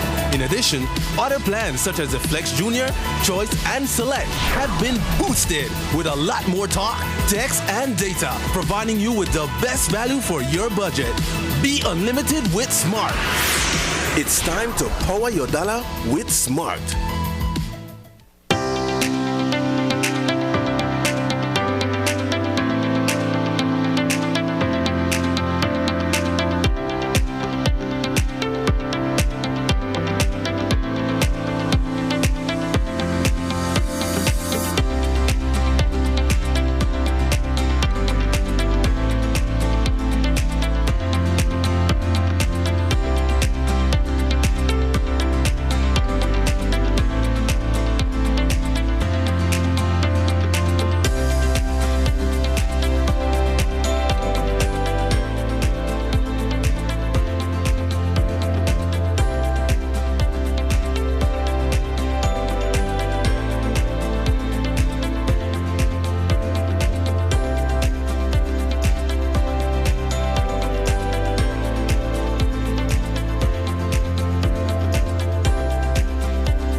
Welcome back to our final conversation for this morning, and it's all about the launch of Colville Young Jr.'s Book of Poems. Joining us in studio, we have none other than Mr. Colville Young Jr. Good morning. Oh, good morning to both of you. Glad to be here. My point of view. Let's talk about first your inspiration of writing poetry. In a sense, we were just talking about the legacies that your father has put out there, but more or less your inspiration for creating literary pieces. Well, I've always had thoughts and ideas of my own, but I looked at, for example, Mr. Lawrence Vernon. He published his own ideas and opinions, and I think that was a major incentive for me to do my own. Why not write a memoir then? I'm too young for that. But why poetry? Poetry is difficult. I didn't find it difficult. So it's just comes. It's something that comes, and you just write down what you think or believe or feel, and that's it. So essentially, it's an anthology of poems that you have published, correct? Not really. Okay. It's just my own viewpoints. I've given thought to many of my country, my own culture that I've been born into in Belize, my ideas about religion and politics, and I've just decided, you know what, like Mr. Vernon did, I just said, you know what, let me just put it all out and put it out there for everybody to see, so that, that's so. How do you approach it? From an artistic perspective, or more from like a philosophical or academic point of view? Or maybe a combination of all? A combination of all three. That's about the best thing, yes. Combination of all three. And what was that process like for you? Well, to be honest with you, it all happened to me during the COVID lockdown. Okay. Sitting around with nothing to do. And nothing happening, nothing to do, no work, nothing. And so that's when I just decided to just begin to write. And so and this is my second piece that I did. I did a book, Bail, as well. And then now I've done this one. This one is more relevant to Belize. Let's talk about some of the pieces in my point of view. Does it follow a particular sequence based on your point of view of all of these different topics, or is it just I write them as I feel them, and I will be able to get that in this book? It's divided into three sections, really. The first section, I say religion and politics, but it is more the politics from the point of view of more world politics perspective. The second one has, I call it my point of view, and it has to do with my own personal feelings and sentiments about family, about different topics like love and so forth, and family. Would you care to read us a piece? I'm looking at the the picture at the front, and it's the St. John's Cathedral. Yes, that's my church. All right. Why did you pick that to be your cover? Well, I wanted that on because I believe deeply in my religion and my faith, and I just believe that that should be the foremost thing there, because in my mind, that is what drives me. Your statement in the front is a very powerful one. Is this a quotation of yours? Yes, that's mine. That's my own feeling. Science without God and religion becomes a meaningless sequence of chemical reactions and coincidental interactions, devoid of a beginning and the relevance of time. Speak to us about what that means. Yeah, it's just saying that, you know, if you don't have God or religion, you know, some scientists are atheists, not all, but some are. I was just about to say, forgive me. These are otherwise controversial topics when you look at science, when you look at politics. Yes. Either from a global or a granular scale. When you look at science and the study of science, a lot of persons who are involved tend to discount what we would say is the miracle and the work of God, because they can argue, well, look, factually, it can be proven, so on and so forth. When you look at that particular expression that you have written on the cover of the book, you're essentially melding the two things together. What was the reasoning behind that for you, in terms of being able to look at these two concepts and bring them together in a profound statement? It's because I myself did study science. Okay. My first degree actually was in natural science. But I do see the two things as being related. Because if you don't have religion, science becomes meaningless. It's just, as I said there, chemical reactions, coincidental interactions, and then what is the purpose of it all? Yeah. In fact, some of my my poems that I write kind of hints at that as well. One poem, for argument's sake, is the one that says, let me see, the name of it is Love. And it's Let's hear it. Let's hear it. Okay, let me. It's a bit. It has a lot of science in it. That was okay. I'll still read it. I will still read it. I will read it. Love is what makes us different from inanimate objects, make us want to do things that are not logically right. Why should I want the best for my child? He is made from the same elements that a hyena is made from. Yet I feel warm towards the first, but none towards the latter. Why should I care how my environment looks? Just different arrangement of objects and things. Why should I care about the feelings of others? And why should they care about the way that I feel?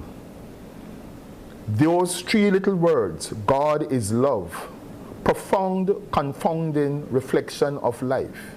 For love is the antithesis of logic, and religion is the antithesis of mathematics. Life is so difficult to explain in terms of the way atoms are supposed to behave. It's not just an object going up a hill, contrary to the laws of entropy, but that they search for ways to do so, planning to do something contrary to the laws of physics. And many a time they do succeed in finding a way to accomplish the feat. Not just kinetic, purpose-driven energy, not just latent, planning for an event. Science can explain how it happens, but at a loss for why it occurs.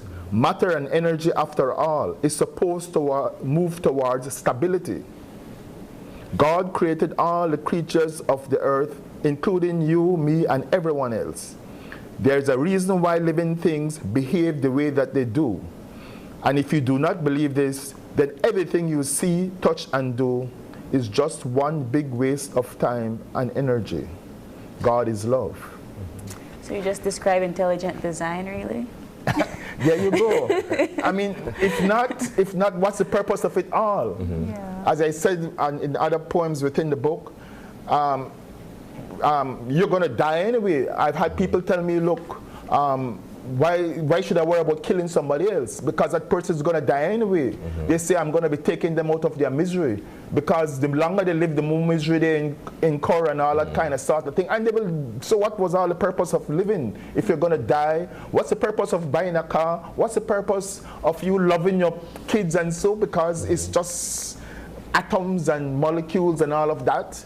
And your kid is going to die eventually, and so it's meaningless. So to me, religion, science without religion is meaningless. Let's venture into a slightly different aspect of this all. You come from a family where your father, Sir Colville Young Sr., has contributed to literature and has contributed to the cultural development of this country.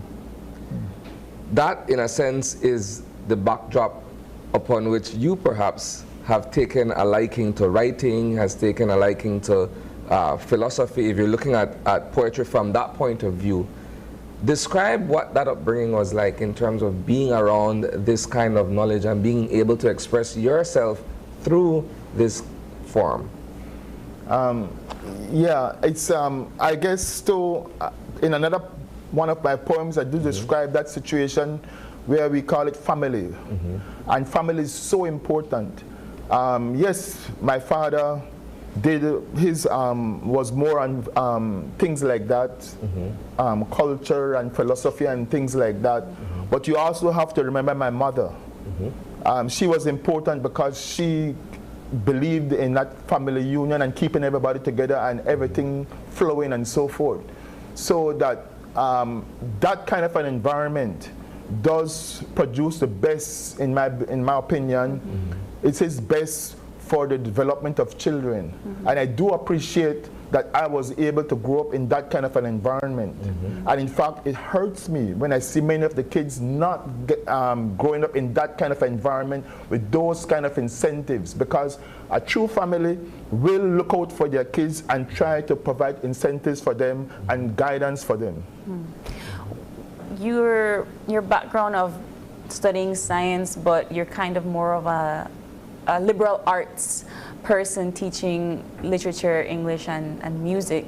So how, I know you said that a lot of that is a combination. Mathematics. So all of that is a combination of what goes into your poetry.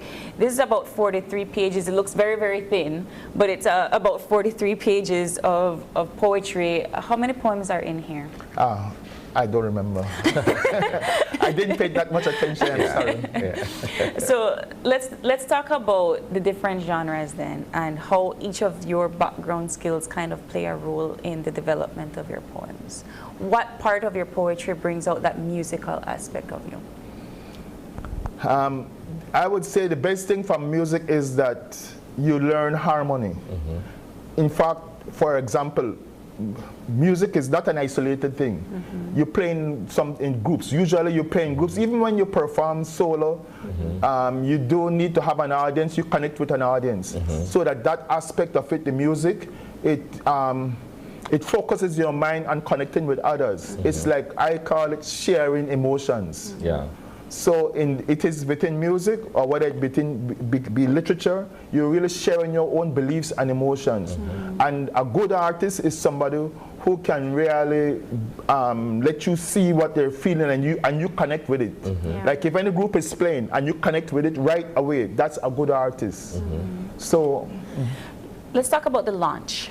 You've already launched your book. We are about to on Wednesday. It's not been launched as So let's talk about the launch. Where is it taking place, and how can we get copies of this? Okay, at the launch you can purchase copies. Afterwards it will be available. I've not really distributed it out as yet, but the launch will be at the Bliss Center for the Performing Arts in the round upstairs, and it will be at 10 o'clock on Wednesday morning. Okay. Wow. All right. Something we can all look forward to. Yeah. Those of us who are literature buffs and poetry buffs and people who love the written word. Don't get it twisted. I feel like when I come across books by Belizean authors, people think that they're limited or there's not enough to go around, but just in my lifetime, I think I have read more Belizean pieces than I have foreign pieces, just because it's available to me here at home. So I'm hoping that I could see this in a Angeles Press or at Dacres or something to that effect at a price that I can afford, you know. Yes, the price will be at $20 each. So. Oh, perfect. Well, any final words for our viewers before we wrap up this morning's segment? Well, apart from saying thank you to Channel 5 for thank you to Channel 5 for having me on, and also I would just like to tell everybody, look, it's an opinion. That's what the book is all about. I am not a scientist by any stretch of the imagination, nor am I a politician, nor am I a priest. So do remember that, or a historian. So do remember that this is not something that is supposed to be factually based. Yeah. It's just simply your thoughts, my ideas and my point of view. It says it right there on the cover. Yeah. But Mr. Colville Young Jr., thank you so much for joining us this morning. The book launches October 18th, this Wednesday, at the Bliss Center for Performing Arts at 10 a.m. If you'd like to purchase a copy then, be sure to join Mr. Colville Young and get yourself a copy of My Point of View. Thank you so much for joining us. Thank you very much for having me. And with that, we're going to take our final break for the morning. We'll be back to wrap things up.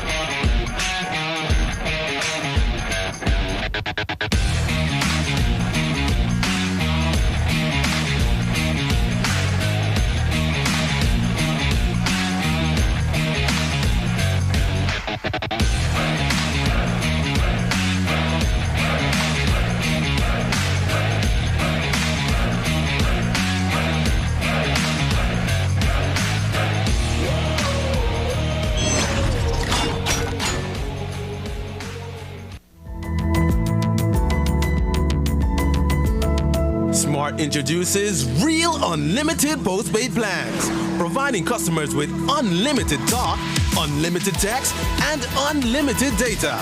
Now that's a real great deal. With Smart Plus, Share 1 and 2, and Enterprise 1 and 2 plans, you can talk as much as you want, text as much as you want, and for the first time ever in Belize, you can enjoy unlimited data with your postpaid plan. So come in and sign up for an unlimited postpaid plan and enjoy limitless possibilities. In addition, other plans such as the Flex Junior, Choice, and Select have been boosted with a lot more talk, text, and data, providing you with the best value for your budget. Be unlimited with Smart. It's time to power your dollar with Smart. Do you own a car or motorcycle and need an extra income but don't have the time to commit to a second job? Midriver is your solution, as you can work anytime and anywhere. Download the Midriver driver app from Play Store or App Store, the black app, and fill out the application or WhatsApp pictures to 615-5678 or 615-2250. Provide Midriver with pictures of your driver's license, social security or passport, insurance sticker, license sticker, title, profile picture of you, police record or the receipt, front of vehicle, rear of vehicle, left side exterior, right side exterior, picture of passenger seat interior, picture of rear seat interior, vaccination card, and email address. The list might look long, but you have all of these already. Just the police left for you to get. When your registration is complete and approved, all you have to do, turn up online. When a job comes in, swipe right. Tap Arriving. This allows the customer to track your GPS progress. Tap Navigate. Google Maps will open to give you directions. Press Arrive. Customer gets notified that you are outside. When customer enters car, swipe right to start ride. Midriver app charges by time and distance. That guarantees you to earn an income. When you reach destination and end the ride, the app will tell you and the customer the total cost of the ride. Midriver only takes 15%, so 85% of the income is all yours. Don't forget to get that police record receipt. and you can be on your way to making extra money with the help of Midriver.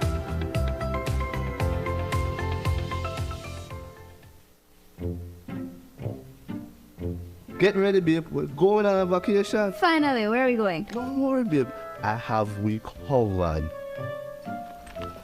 Are you sure you know where we're going? Yes, babe. Oh, right there, see?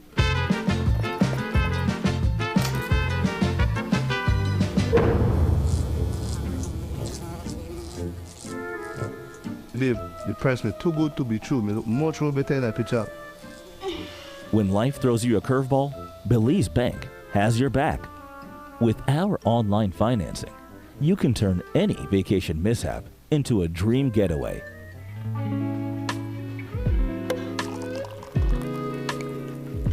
Cheers to Belize Bank for making our dream vacation a reality. Thanks to you, babe, to turn things around. No thanks to you, cheapo. Ouch. Experience the future of financing with Belize Bank online, where you can secure funds for anything, from anywhere, at any time, all without stepping foot in a bank. Apply for a loan today and unlock a world of possibilities.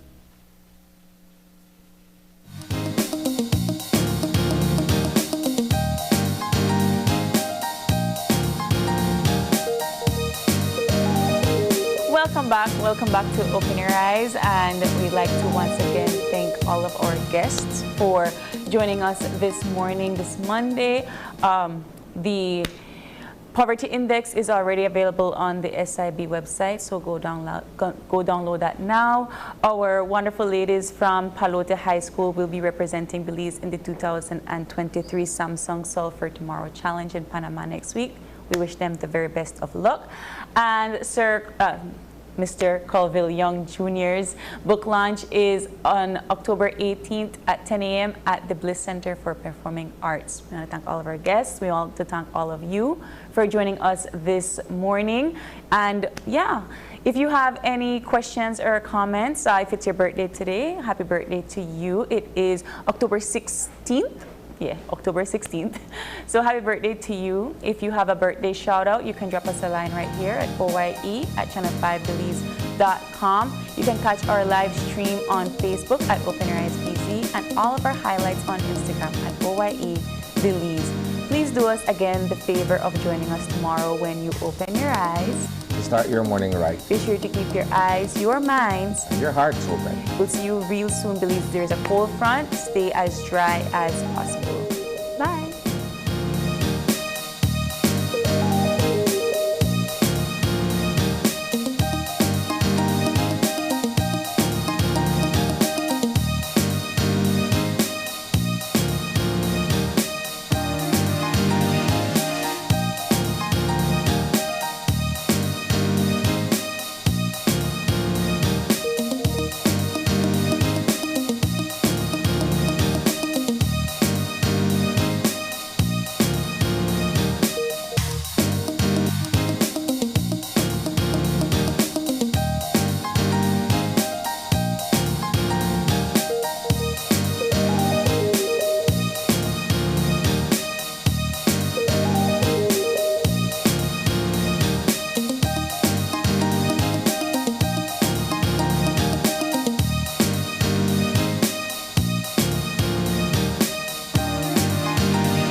Open Your Eyes was brought to you by the Belize Bank.